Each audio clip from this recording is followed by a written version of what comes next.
Bom dia a todos. Com imensa satisfação que prosseguimos com a programação da segunda Conferência Internacional de Sustentabilidade e Impacto Ambiental, reafirmando este evento como espaço qualificado para o diálogo, a reflexão crítica e a produção de conhecimento. A conferência congrega pesquisadores, profissionais, estudantes engajados na análise e no enfrentamento de temas atuais relevantes na área ambiental, incentivando a articulação de saberes, a construção de soluções sustentáveis frente aos desafios socioambientais contemporâneos. Meu nome é Gilberto Soares e terei a honra de atuar como moderador desta sessão. Essa conferência ela é promovida pela Editora Improdaut, que é uma instituição reconhecida pela realização de eventos acadêmicos, científicos, voltados à difusão do conhecimento, ao estímulo à pesquisa e ao fortalecimento da interação entre universidade, mercado e sociedade. Para darmos início, temos a satisfação de receber a palestrante Marina Araújo, responsável pela apresentação intitulada Incêndios Florestais no Norte de Minas. A preservação começa na comunidade. Marina é engenheira ambiental e atua como brigadista de incêndios florestais na Secretaria de Agricultura e Meio Ambiente de Taiobeiras. Antes de começarmos, informamos que as perguntas devem ser guardadas e feitas ao término da exposição, a fim de garantir o melhor aproveitamento do conteúdo apresentado pela palestrante, sem interrupções. Reforçamos ainda a importância de respeitarmos o tempo previsto na programação para que não acarrete prejuízo temporal para ninguém. Diante disso, passo a palavra à palestrante. Marina, seja muito bem-vinda à segunda Conferência Internacional de Sustentabilidade e Impacto Ambiental.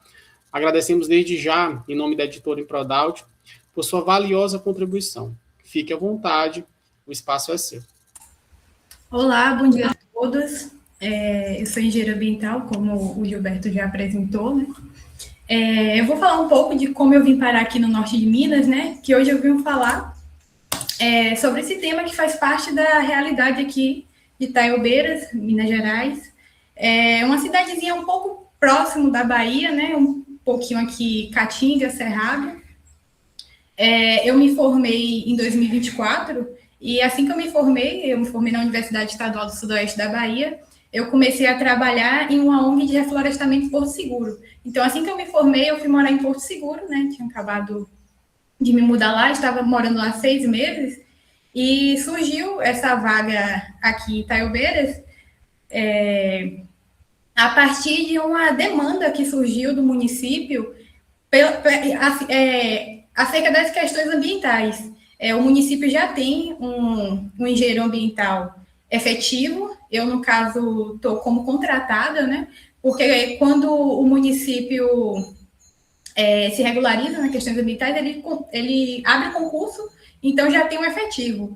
A engenheira ambiental efetiva, ela subiu de cargo, hoje ela é responsável pelo departamento de meio ambiente, e a partir disso surgiu a demanda de um novo engenheiro ambiental.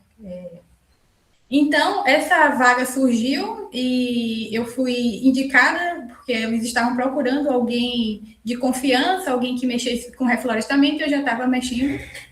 E também pelas questões de divulgação do meu trabalho nas redes sociais, isso foi um ponto muito importante. Eu concorri com outras pessoas, com 4 colegas engenheiros ambientais que concorreram para essa vaga também, e foi falado a mim que um dos critérios que eles estavam querendo era alguém que fosse engajado nas questões das redes sociais, justamente porque o município ele quer mostrar, né, que ele está engajado, e isso foi muito importante. Eu vou falar mais para frente essa questão, como foi importante a questão das redes sociais na questão da brigada.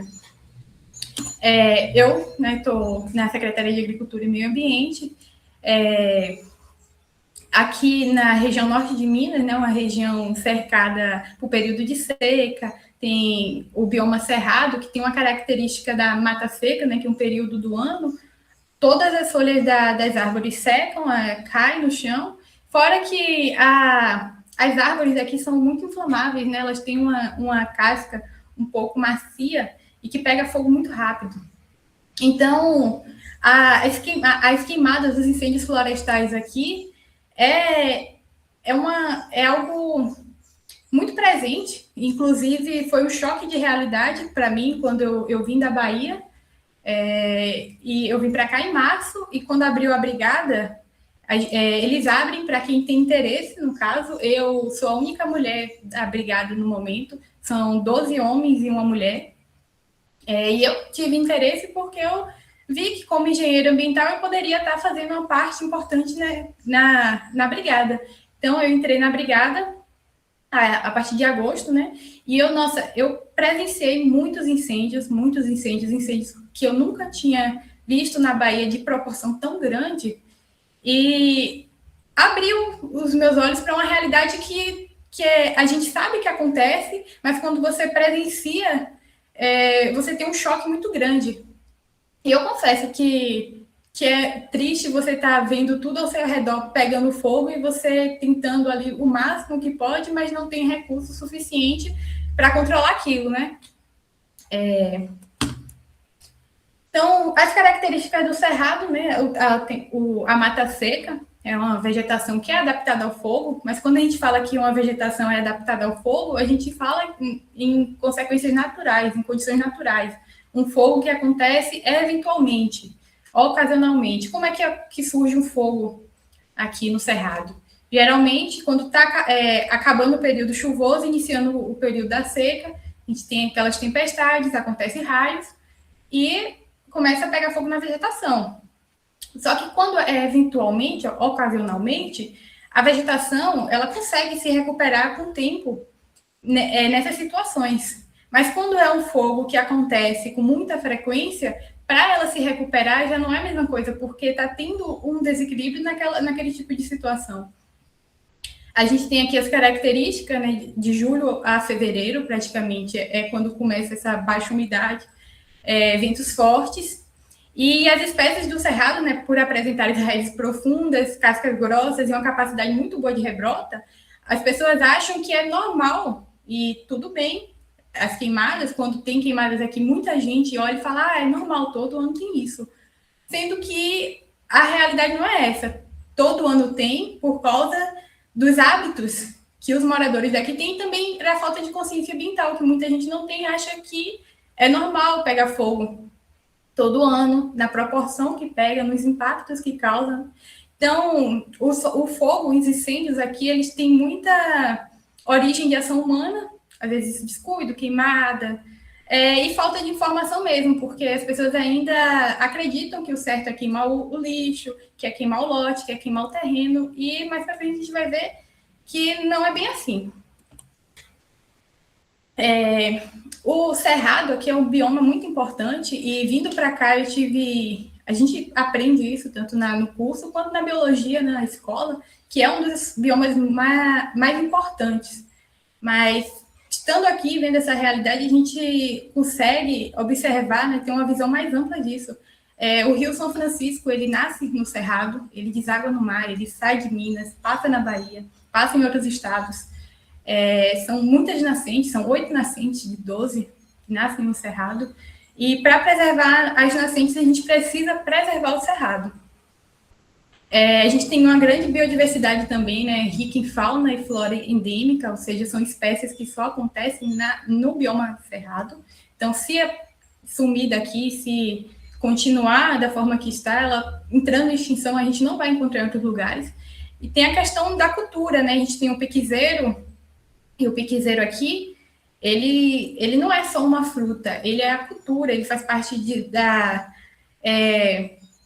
da alimentação da população, da questão financeira. Quando está na época do pequi, muita gente vende doce de pequi, arroz de pequi, alimentos que vêm do pequi, então eles têm uma renda a partir disso, e é cultural. Quando está na época do pequi aqui, você passa 5, 4 horas da manhã tem muita gente na rua, debaixo dos piquezeiros, catando piqui. E por isso que o pequi e o ipê amarelo, né, são aqui são preservados e por lei, né, tem a lei do piquezeiro, que eles são imunes de corte e quando a pessoa quer cortar ele por alguma razão, ela tem que passar por todo um trâmite ambiental que é na nossa secretaria, né, que pediu uma autorização, e mesmo assim eles estão sujeitos a multas e a condicionantes, por mais que queira tirar, fazer uma regulamentação para fazer a remoção do pequi, ainda assim tem todos os trâmites, porque a ideia é que a pessoa pense duas vezes, realmente vale a pena, realmente você vai pagar isso, você vai ter que...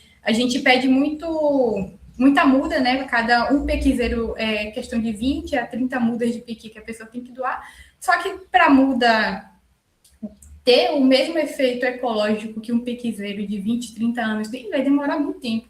Então, a gente tem que mexer na cabeça da pessoa para ver se realmente vale a pena ela remover ou não esse pequizeiro.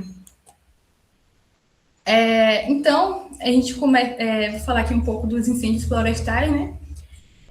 Eles podem ter causas naturais, como eu falei, a questão dos raios, só que, na sua grande maioria, aqui no Cerrado, eles são provocados por ação humana, ou de forma intencional. Na verdade, a maioria não é a intenção deles não é o incêndio em si, mas a queimada localizada. Só que as características aqui do Cerrado que contribuem para que esse incêndio tome proporções maiores. A gente tem muita gente que bota fogo no terreno e o terreno está próximo de áreas protegidas. A gente tem uma área de proteção ambiental, a Taiobeiras Velho, dentro do município, e ela é uma das áreas mais afetadas com incêndio, porque é uma área que ainda não está regularizada, né? Então, as pessoas ainda acham que ela está suja, que ela está largada, né? Porque cresce muito capim, porque por ser uma área área de proteção ambiental, a gente não pode interferir muito. Então, acaba que a área fica lá e o pessoal bota fogo. Então, são incêndios de grande proporção dentro do município, porque a área é dentro do município. Então, acaba afetando todo mundo que mora ao redor.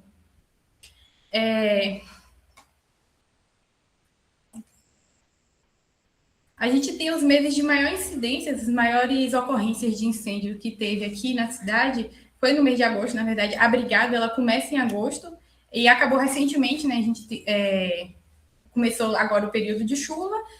Os incêndios ainda tem, só que a proporção bem menor, então não precisa mais de uma brigada própria para isso.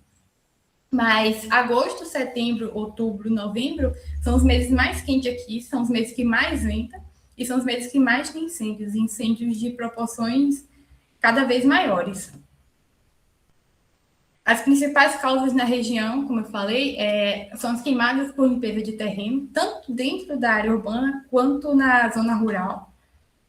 Fogueiras, mais para frente eu vou mostrar um exemplo de uma causa, um incêndio de grande proporção, dos maiores incêndios que eu presenciei aqui nesse 1 ano de brigada, que foi por causa de uma fogueira, a queima de lixo, também extremamente frequente aqui na região, e a falta de consciência ambiental. Muita gente não tem noção que a queimada é um crime e com todos os impactos que geram os incêndios, né? A Lei 9.605, né, que é a Lei de Crimes Ambientais, ela fala que a queimada é um crime ambiental,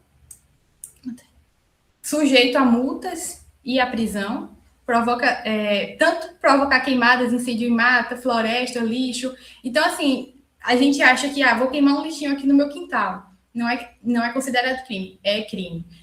Preciso limpar meu lote aqui rapidinho, ninguém nem vai perceber, é crime. Todas as formas de queimada são crime, e é isso que as pessoas ainda não entendem, porque acham que aquela atitude dela ali é totalmente nociva. É o meu terreno, eu faço o que eu quiser, eu boto fogo sim, e pronto. Só que a realidade não é essa, é crime, e o município, ele não tem competência para estar notificando ou punindo. Essa competência é totalmente da Polícia Ambiental, tanto que quando chega denúncias para a gente fala, olha, se ocorrer novamente, vocês podem ligar diretamente para a Polícia Ambiental, porque esse é um crime e eles vão ir até o local, vão multar, Se for o que acontece muito aqui na situação, o loteamento está aberto, o lote está aberto, a gente tem a nossa lei, as leis municipais que falam que todo o loteamento em zona urbana deve ser cercado, murado e manter limpo. E muita gente tem um lote aqui, mas mora em outra cidade, nem vem aqui. Então acaba que o vizinho mesmo passa, bota fogo, porque estou incomodado com aquele lote sujo, porque está entrando rato na minha casa, está tendo escorpião, vários tipos de situação, o vizinho acaba botando fogo naquele lote, e a punição, ela vai, no caso, para o dono do lote, mesmo que ele não esteja aqui, mesmo que não tenha sido ele que botou fogo, porque a responsabilidade dele manter o terreno limpo, né, o lote limpo e murado. Então, a partir do momento que o lote está à mercê desse tipo de situação, né? Às vezes as pessoas jogam lixo, às vezes as pessoas jogam entulho. A partir do momento que o lote está à mercê dessas situações, é responsabilidade do dono. Eu vou falar agora um pouco das minhas experiências dos incêndios que eu presenciei, assim, de maiores proporções. Foram bastantes, mas não daria para colocar todos aqui.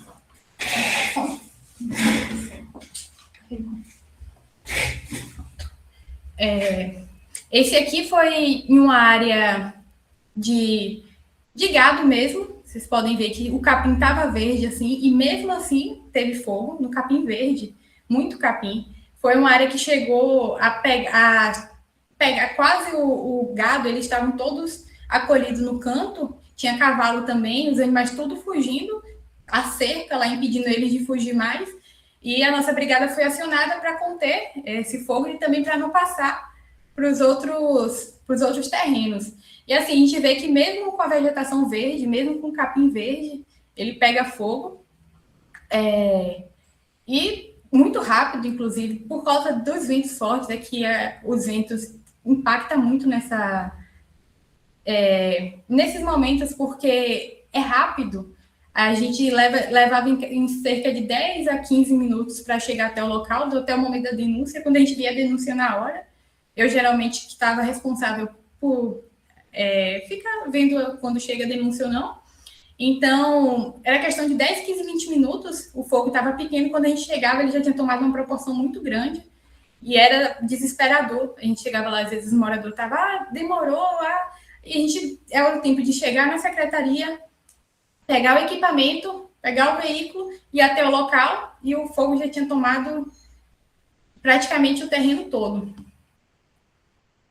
Esse aqui, um dos maiores problemas da gente é a queima de lixo. A gente tem a área do lixão, que hoje está sendo regularizado para ser um aterro, e nesse aterro, ele tem uma área de proteção, e uma área que a gente tem um condicionante para recuperar. Essa área é de vegetação de cerrado. Aqui, outra coisa que eu não abordei é que o município ele também está dentro do polígono da Mata Atlântica, né, da Lei da Mata Atlântica. Então, tem muitas áreas que, mesmo estando dentro do polígono, já não é mais caracterizada como Mata Atlântica, mas é protegida pela Lei da Mata Atlântica. Mas já é cerrado. Então, assim, o lixão, ele está aberto, as pessoas chegam lá, jogam lixo, e muita gente se incomoda com o lixo lá no lixão e bota fogo. É muito normal que a pessoa vai lá jogar o lixo e bota fogo no lixão. E o que acontece? A questão do vento, novamente. As faíscas pulam muito fácil e a vegetação seca, a vegetação muito, muito, muito inflamável, ela acaba pegando ao lado e desce. E como é numa área mais alta, o aterro, ela desce praticamente o morro todo e da cidade você consegue ver aquela vegetação pegando fogo, e tudo por causa de alguém que chegou lá e botou fogo no lixo. Esse aqui é um fogo numa parte que não é tão urbana, mas também não é a zona rural ainda. E a gente vê outro perigo, que é as chamas chegando perto dos postes de luz. Esse é um dos problemas muito graves da questão do fogo dentro do município, dentro da parte urbana, é a questão da fiação. A gente teve ocorrências que teve gente que ficou sem luz porque o fogo pegou a caixa de energia e saiu queimando tudo. Então, é um problema que uma pessoa causou para pessoas que não estavam nem perto, né? O fogo só alastra e vai derrubando tudo que tem perto. Esse aqui também é outro na zona rural. A gente vê deixa eu ver se tem aqui. O fogo. Aqui. Ele começa aqui, mas ele também está saindo aqui, porque ele começou nessa parte e foi alastrando até aqui. E, como eu falei, o vento influencia muito e é muito rápido. A gente viu, assistiu, presenciou árvores queimando em questões de segundo. A gente está lá com o equipamento apagando o fogo e só escutar o barulho de fogo subindo, e quando você olhar para trás, você vê uma árvore inteira queimando em questões de segundo. Eu nunca tinha visto cena como essa. A primeira vez que eu presenciei, eu fiquei assustada, porque eu estava perto da árvore, e a partir do momento que aquela árvore queimou em segundos, eu tive noção do perigo que eu estava correndo, porque eu estava perto dessa árvore. A sorte é que ela não queima a ponto de quebrar, de entortar ou de cair. Ela só queima as folhas, como as folhas estão secas lá na copa ainda, caindo aos poucos, o fogo começa de baixo e consome muito rápido e desce. Então, assim, o impacto muito rápido, a gente não consegue nem fazer nada nesse tipo de situação, a gente só consegue controlar. O que a gente fala muito aqui é que a gente controla o fogo, a gente não apaga, porque apagar é muito difícil, muita matéria seca, uma área muito grande, e a gente não tem tanta gente, tanto equipamento para estar apagando 100%. Então, a gente controla ele, e muitos dos focos a gente ficava monitorando ao redor, ou passava uma hora, a gente voltava no local e também fazia um acero para evitar que o fogo se alastrasse com mais velocidade. Esse aqui é o que eu comentei agora atrás, da questão da energia, né? Que o fogo começou em um local, saiu consumindo a comunidade toda e afetou a caixa de energia da comunidade. Essa foi exatamente a mensagem que a gente recebeu da denúncia. A gente pegou, era um domingo à tarde, chegou no WhatsApp da secretaria que tinha um princípio de incêndio na comunidade da Mutuquinha. E essa foi a imagem que a gente recebeu. E a Mutuquinha, essa comunidade é cerca de 10 minutos da secretaria, né, onde fica a brigada. Então, foi o tempo de eu sair de casa, chegar na secretaria, chamar os reforços, porque a gente não vai em nenhum incêndio sozinho, é extremamente perigoso, até porque quando a gente entra na vegetação para controlar o fogo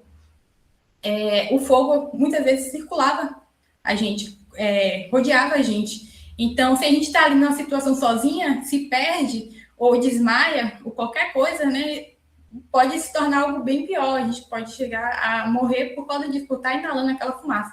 Já teve situação de eu estar no meio desse círculo de fogo, né? Você olha ao redor, fumaça, e fica perguntando, meu Deus, como é que eu vou sair daqui? Mas a gente tem um equipamento bom, né? A gente tem a bota, tudo que a gente consegue saindo desse tipo de situação, mas a gente sempre trabalha com pelo menos 2 pessoas. Então, a gente recebeu essa denúncia, né, desse foco, e no tempo que a gente demorou para chegar lá, o incêndio ele já tinha tomado essa proporção. Ele começou mais ou menos aqui e foi tomado toda essa parte da comunidade e cercou todas as casas ao redor. Então, o fundo das casas estava tudo pegando fogo. Esse foi um dos maiores incêndios que teve nessa época que eu estou aqui, né, de 1 ano de brigada. Esse incêndio ele teve uma proporção tão grande que precisou vir os bombeiros. Um fator importante é que aqui não tem bombeiros. O município ele é pequeno, ele tem 33 mil habitantes, e os bombeiros eles são locados em Salinas, que é aqui ao lado. Salinas fica a 40 minutos daqui. Então, foi o tempo dos bombeiros chegar, e a gente chegou. Primeiro, a denúncia não. Como foi um foco muito grande, eles receberam mensagem por satélite, e eles têm um monitoramento, né, de incêndios na região nessa época. Eles receberam um alerta. Então, não foi a comunidade falou com a gente. A gente recebeu a denúncia e a gente foi até o local, e quando a gente chegou, a polícia também já tinha recebido esse alerta, né, via monitoramento, e já estavam lá. Então, a gente acabou trabalhando ali todo mundo em equipe. E a gente pode ver também a diferença de equipamento deles, né? Eles totalmente preparados. A gente da brigada, a gente tem o básico, né? A gente não tem uma roupa própria para fogo. Mas a gente tem um básico ali para pelo menos controlar o fogo. E esse dia foi um dos dias mais cansativos, porque a gente teve que usar o assoprador, a gente teve que usar a bomba costal, a gente teve que usar o abafador, a gente teve que pular umas 4 ou 5 cercas, que é outra coisa que atrapalha o serviço da brigada, é porque os incêndios geralmente acontecem em áreas fechadas. Então, a gente tem que pular cerca, arame farpado, arame liso, às vezes muro também acontece de ter que pular muro para conseguir controlar esse fogo, porque se ele passar para os outros lotes, para os outros locais, ele toma uma proporção maior ainda. Então, a gente acaba fazendo esse tipo de invasão, né, para fazer o controle desses incêndios. Aqui é como a área fica depois das queimadas. Eu trouxe um pouco dessas imagens. A gente vê um cenário de devastação, é triste. A gente também vê muitos animais. Eu não tenho essas fotos, que eu não gosto de ter no celular, mas a gente presencia os restos mortais de muitos animais, e isso é o que me abala mais. Você vê os animais não conseguem fugir do fogo, e você vê essa destruição ali presencialmente, eu fico muito afetada, e a gente tenta sempre ser mais eficiente possível na brigada, justamente para evitar que o estrago seja cada vez maior. Os incêndios, eles acontecem também à noite. A gente fica, nesse período, a partir de agosto, a gente fica em estado de alerta, em emergência. Então, qualquer momento pode surgir uma demanda, tanto de noite quanto de madrugada, finais de semana, feriado, a gente sempre está à disposição. Aqui eu trouxe também essa imagem que dá para ver um pouco de como é essa vegetação. Essa árvore aqui, ela tem um tronco bem borrachudo. Então, ela é uma das árvores que pega fogo de forma extremamente rápida e extremamente inflamável. Ela tem essas características esponjosas aqui. Muitas árvores aqui do Cerrado têm ela. E é o que contribui, né, para esses incêndios acontecer de forma mais rápida e devastadora. Aqui o incêndio justamente na área de proteção ambiental da gente, porque próximo deles tem um campo de futebol que sempre a vegetação, o capim, está alto, então o pessoal acaba botando fogo e esse fogo acaba pulando para a nossa área de preservação. E um fogo que foi em questão de 1 hora, ele já tinha devastado praticamente toda a parte aqui de área de proteção e já estava chegando na zona urbana aqui. Aqui a gente tem também os focos de incêndio em loteamento. Aqui foi uma limpeza de lote. O rapaz limpou o terreno e depois botou fogo, só que ainda tinha um pouco de vegetação, um resquício de vegetação, e pegou fogo. Então a gente recebeu a denúncia porque era um fogo em uma zona urbana. Esse aqui ele foi multado porque o lote dele estava aberto, estava sujo, botou fogo e afetou a saúde das pessoas, porque toda essa fumaça aqui, ela está passando, tem até um murozinho aqui, toda essa fumaça estava entrando literalmente na casa das pessoas. Então, quando a gente foi nessa ocorrência, estava todo mundo lá de fora, porque não tinha nem como ficar dentro de casa. Então, assim, afetando totalmente a saúde dos moradores ali ao redor, e eles também estavam indignados com aquela questão, inclusive cobraram da gente também, porque nessa ocorrência a gente demorou um pouco para chegar, não tinham visto ainda a questão da denúncia, então a gente chegou lá e o pessoal, nossa, a gente não consegue ficar dentro de casa, vocês demoraram e tudo, com todos os critérios que tem que convocar as pessoas, ir até a secretaria, pegar os equipamentos e correr até aquele local, dá um tempinho, então as pessoas já estavam ali tomando aquele fogo na cara há um tempo, já estavam indignadas, e tem essa questão também da comoção da comunidade, né, da revolta da comunidade. Outra zona que a gente controlou esse fogo, eu já tirei a foto dele pós o controle, porque não deu tempo de fotografar quando a gente chegou, e como a área fica totalmente devastada, depois que a gente consegue controlar, e aqui já era uma área dentro da zona urbana. Geralmente os focos dentro da zona urbana são até mais fáceis de apagar, né? Porque às vezes tem só lote ou casas ao redor, então ele não propaga muito. Outra área do lixão que frequentemente pega fogo, e a gente vê essa característica aqui desse capim, ele está levemente seco, não está totalmente seco, mas ele forma labaredas de fogo muito grande, Então, a gente chega lá, às vezes a gente só espera o fogo abaixar para depois vir com os abafadores, porque não tem nem como a gente chegar perto, porque ele forma uma labareda muito grande, você olha assim, o fogo maior que você não vai querer se arriscar ali sem equipamento adequado. A gente tem os equipamentos para atuar à distância, não equipamento igual dos bombeiros, que eles conseguem chegar bem perto do foco ali. E aqui a área a gente controlou as labaredas e ficou monitorando para ver se não ia passar. Como tem essa estrada aqui, não corria o risco desse fogo passar para o outro lado, né, que ela funciona como um acero. Mas aqui é a região do aterro da gente, é uma área que deveria estar protegida e não poderia estar acontecendo isso, porque toda vez que acontece alguma situação no aterro, a prefeitura é notificada e multada, né? Porque primeiro que deveria ser um aterro e ainda é um lixão. Então o município ele está se regularizando nisso, já tem a construção do aterro, tudo, e tem as condicionantes, né? Que a gente tem que plantar o pequi, tem que recuperar a área, todas as condicionantes. Então toda vez que tem alguma ação, geralmente as pessoas botando fogo no lixo, botando fogo na vegetação, o município ele é penalizado por isso, porque a área deveria estar cercada, a área deveria estar protegida, monitorada. Então são várias camadas, né? Então, a questão do fogo não é só o dano que está causando ao meio ambiente, mas também o prejuízo que está trazendo para o município. Por isso que o município tem essa preocupação de ter a brigada, essa preocupação de ter uma equipe correndo atrás para controlar essas situações. Aqui é uma área que foi queimada, mais ou menos tudo. Aqui é a parte do município, o município tem 33 mil habitantes, é um município pequeno, praticamente ele todo, e você vê que a área aqui é quase uma parte do município que pegou fogo.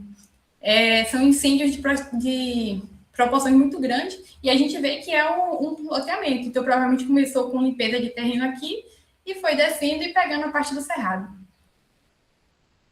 Outra ação da brigada são esses pequenos focos que tem dentro da cidade, justamente por causa desse risco do fogo se alastrar. Aqui é um caminhão de carvão que pegou fogo perto do posto de gasolina e a brigada ela foi acionada para conter esse fogo. Então, além desses incêndios florestais que deveriam ser o foco principal que é o foco único, na verdade, da brigada, a gente acaba tendo aquele leve desvio de função, mas que é importante também porque isso contribui, né, para a questão do clima. Então, esse é um caminhão de carvão pegando fogo dentro da cidade. Então, um impacto ali local muito grande na questão da fumaça, né, da questão da saúde e da qualidade do ar. Aqui a gente controlando mais focos de incêndio, mais lixo queimado na questão do aterro. O pessoal chega lá e bota fogo, aí a gente assiste lá pegando fogo, vai, corre. Então, muitas vezes eu tô até com roupa do trabalho, porque eu tô no dia normal, a gente recebe a denúncia no WhatsApp, só pega o equipamento básico ali, a bomba postal, e vai rapidinho e apaga. Então, às vezes não dá nem tempo de botar uma blusa UV, uma balaclava, às vezes é só fazer o básico mesmo, né, para evitar até que esse fogo se alastre. Outro incêndio na zona urbana, a gente vê aqui alguns mercados, algumas casas aí atrás, e a gente vê essa fumaça toda indo em direção, e geralmente é na direção das casas, na verdade tem casa ao redor todo. Então, afeta muito a população e a gente recebe muitas denúncias por causa disso. A fumaça está pegando fogo, as pessoas até exageram às vezes, o dia todo pegando fogo aqui, às vezes o fogo começou a ter 1 hora, 2 horas, mas a gente entende, né? Você tá lá, aqui é muito quente, aqui a gente chega a 35, 36 graus, então já está um calor imenso e você ainda está recebendo aquela fumaça no conforto da sua casa, realmente incomoda muito.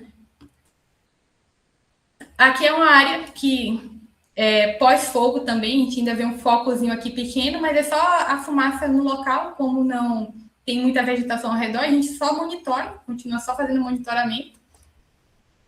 Mais vegetação pegando fogo dentro do município, aqui também era local de descarte de lixo, então a pessoa botou fogo nesse lixo aqui e já estava pegando a vegetação do cerrado, a gente aciona o pipa para apagar esses incêndios.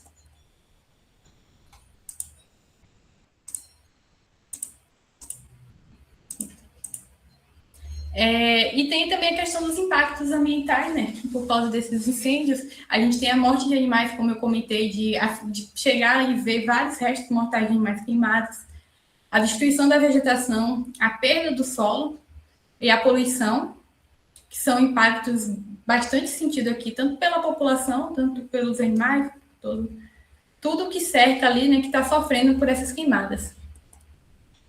O impacto social em questão dos problemas respiratórios, prejuízo para os produtores, porque às vezes a pessoa bota fogo no lote dele, e aí o lote ao lado que não tem nada a ver, na zona rural, às vezes tem um plantio, a questão do milho, o milho secando também.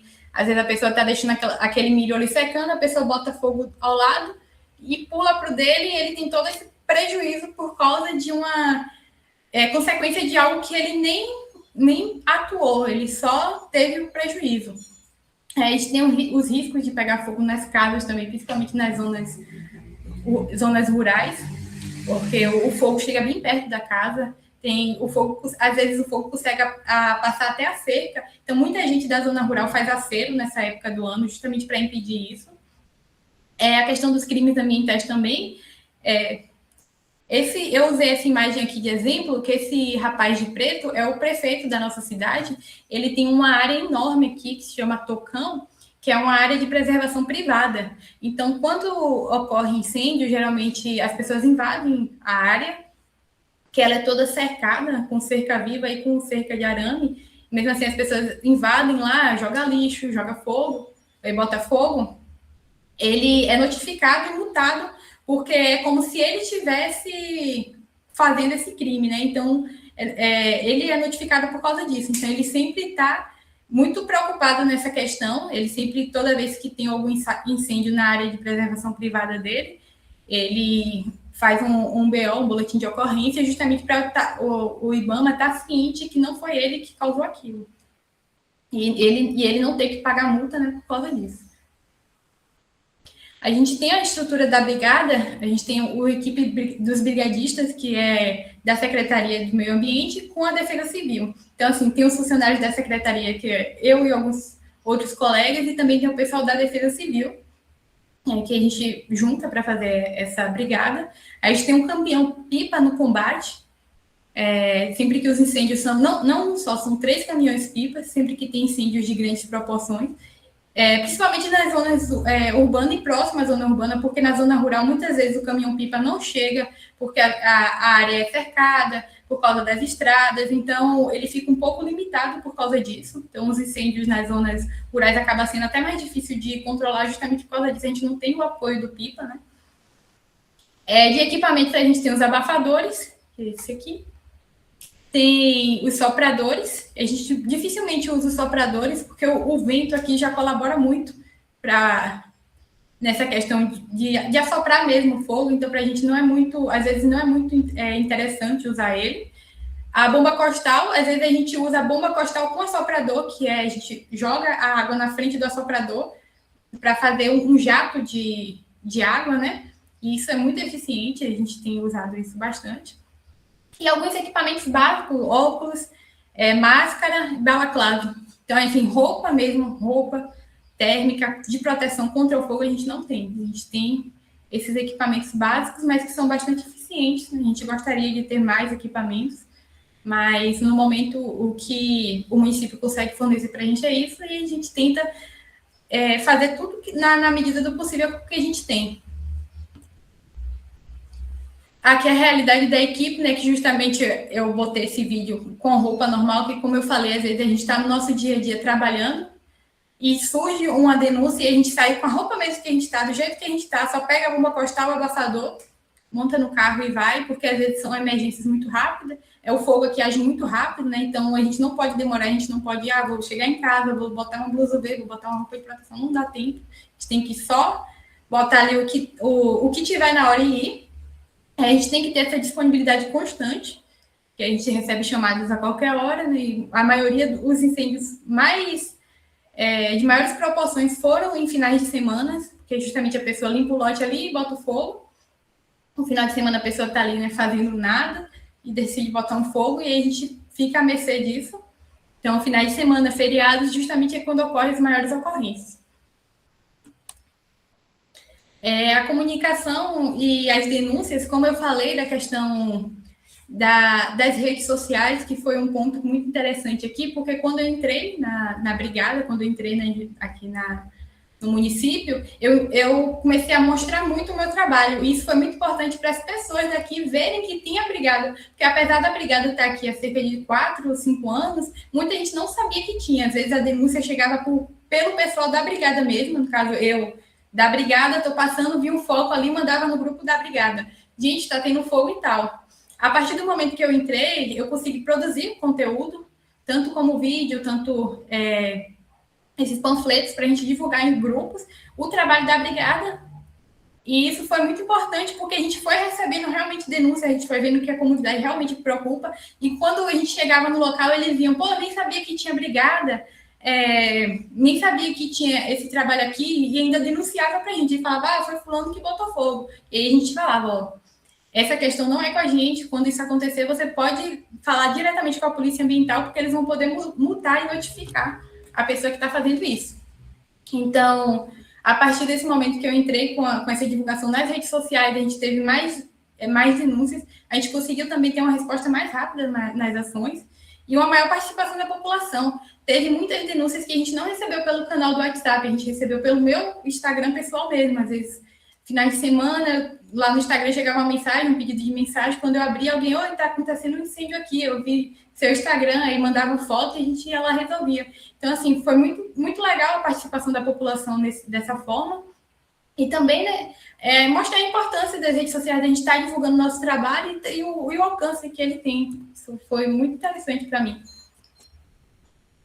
Então, a gente também passa o que cada um pode fazer quando a gente recebe as denúncias, quando a gente entra em contato com a comunidade, a gente fala, passar tanto a questão de quem é responsável, quem fica responsável por o lote que pegou fogo, se for ter que multar alguém. Então, passar as informações para as pessoas foi muito importante para eles saberem então o que eles podem fazer nesses tipos de situação, quem que eles podem recorrer, a quem eles podem denunciar. A questão da educação ambiental, acaba que a Secretaria de Agricultura e Meio Ambiente fica mais responsável por isso. Então, durante o ano, a gente começou a agir com ações de conscientização ambiental, conscientização da população, passar essa informação mesmo. Eu tenho feito palestras nas escolas, principalmente as crianças, os adolescentes, falar para eles, olha, se o titio bota fogo no terreno, é crime ambiental, se o vovô bota fogo no lixo, é crime ambiental. Então, assim, é muito bom a gente estar em contato, passando essas informações para as pessoas, porque as crianças, os jovens, eles estão cientes do que está acontecendo, e eles têm essa ousadia, né, de cobrar ali. Então, é interessante trabalhar com esse público. Então, a educação ambiental, ela faz a pessoa entender que uma simples atitude pode causar um grande incêndio. Então, a partir do momento que as pessoas têm essa noção, elas acabam repensando mais e também cobrando e denunciando, que é mais importante para a gente.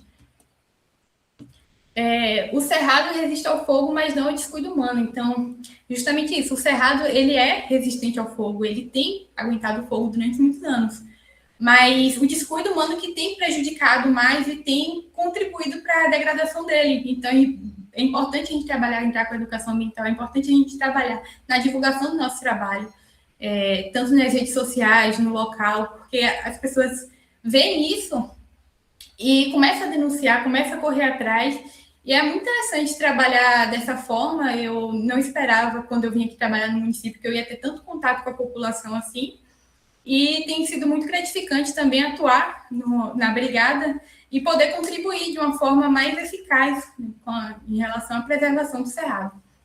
Então, gente, muito obrigada.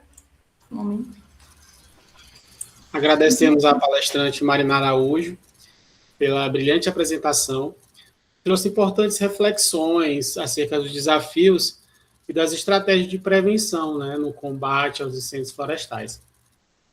Sua exposição evidenciou um papel fundamental da participação comunitária, já no finalzinho da apresentação, da educação ambiental e da atuação articulada entre diferentes setores, ressaltando que a prevenção ela é essencial para minimizar os riscos dos impactos ambientais e sociais decorrentes desses eventos, né, que são responsáveis que os humanos são responsáveis, né, diretamente.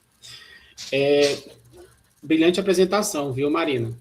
Muito obrigada. Agradeço os comentários aqui nas mensagens, gente. Muito obrigada. Neste momento, a gente abre o espaço para pergunta. Quem tiver alguma pergunta em mente, pode abrir o microfone ou levantar a mão, colocar aqui no chat, que eu repasso aqui para a Marina. Fique à vontade, gente, não se acanhe.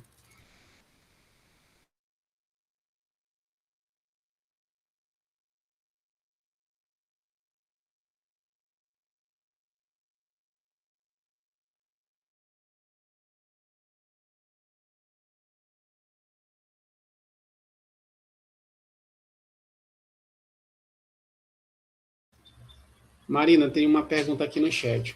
A Larissa Costa parabeniza pela sua palestra e que diz que é muito bom ver sua atuação na prática. Ela pergunta se existe alguma época no ano mais crítica para incêndios na região e como a população pode se preparar. Aqui, eu falo que em Itaiobeira, geralmente é em agosto a outubro.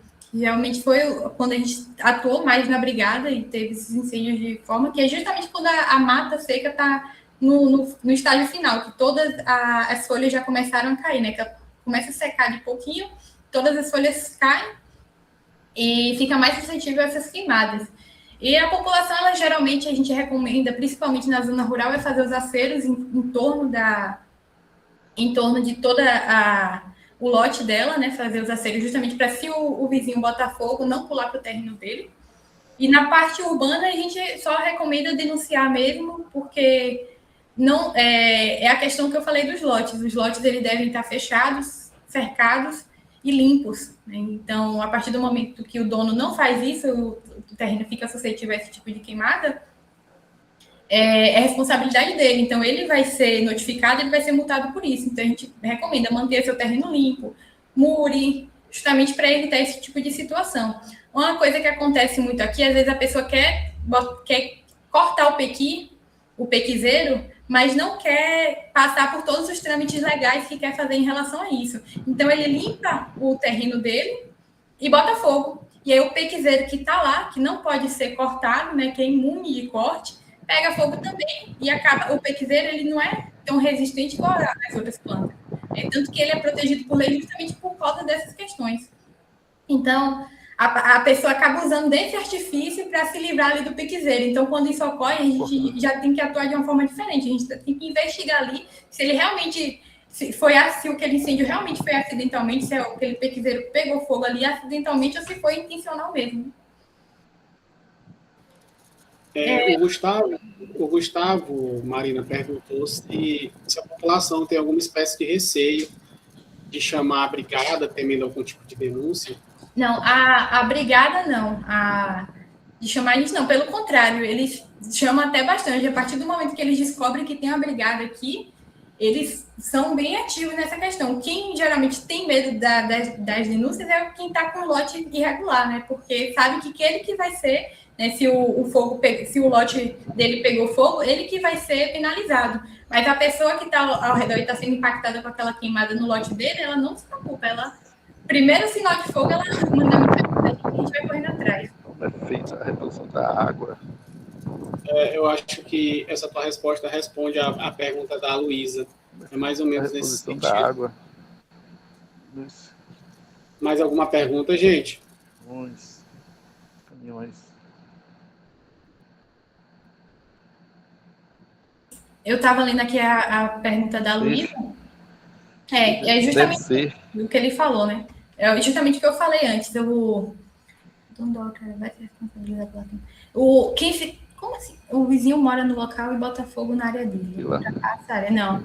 Quem é notificado é quem iniciou o fogo, né? Mas na zona rural é muito difícil a gente notificar, a gente penalizar, justamente porque não se sabe como o fogo começou.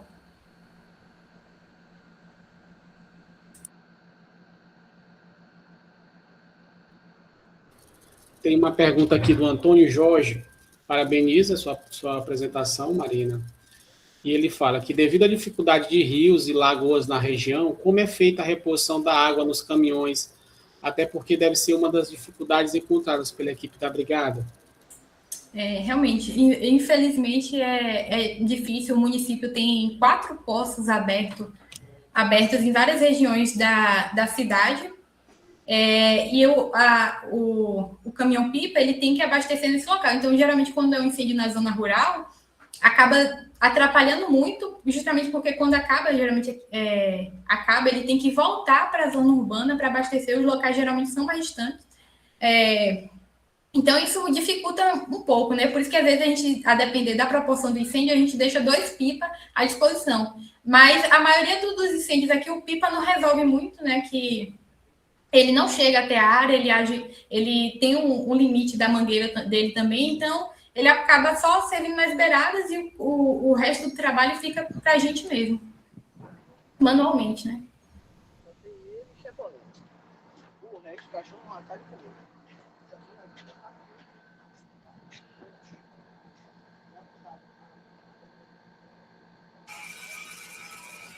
Mais alguém, gente? Bom, gostaria de reiterar meus agradecimentos à Marina, pela excelente contribuição, Marina, e pelo enriquecimento diante das discussões que foram realizadas. Agradeço também, de forma especial, a todos os participantes que estiveram aqui conosco desde o começo da manhã, contribuindo com sua presença e interesse na construção deste importante espaço de diálogo e de aprendizagem. Então, assim, nós chegamos ao encerramento da segunda Conferência Internacional de Sustentabilidade e Impacto Ambiental, certo de que os conhecimentos compartilhados ao longo deste evento fortalecem nosso compromisso coletivo com a sustentabilidade e com a construção de um futuro mais consciente e responsável. A Improdal te agradece a presença de todos, agradece a palestrante. Gente, muito bom dia, muito obrigado. Tá? E até os próximos eventos. Muito obrigada a todos também pela presença. Boa tarde, até mais. A respeito do link da próxima.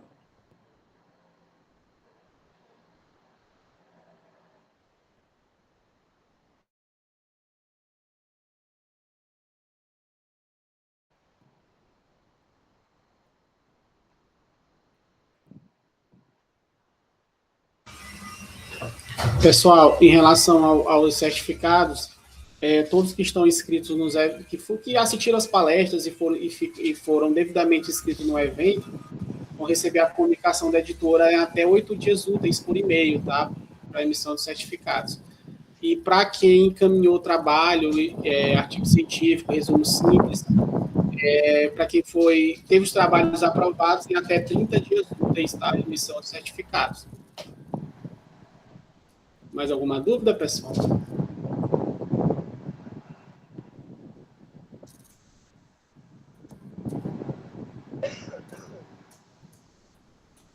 Gilberto, somente a dúvida, minha última dúvida é referente ao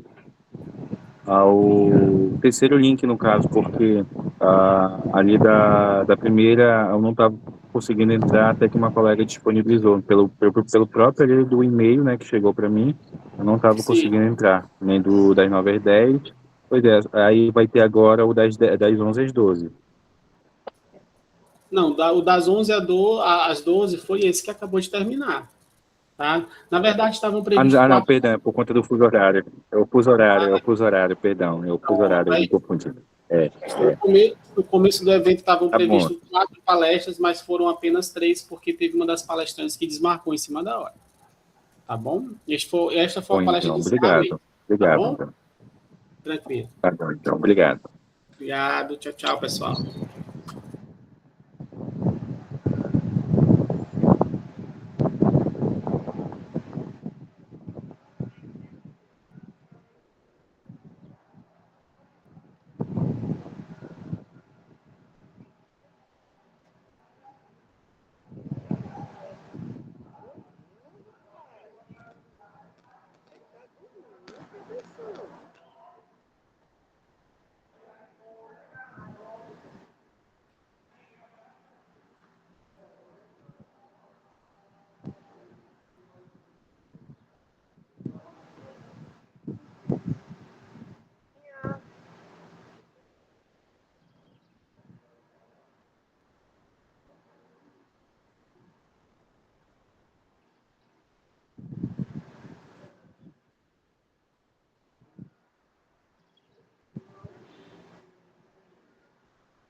eu fiz a prova do município. Ah, Aqui, ó. Eu acertei todas as minhas perguntas. foi? Aí quando foi na passar o gabarito, aí eu rasurei uma só. Foi.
Aqui, ó.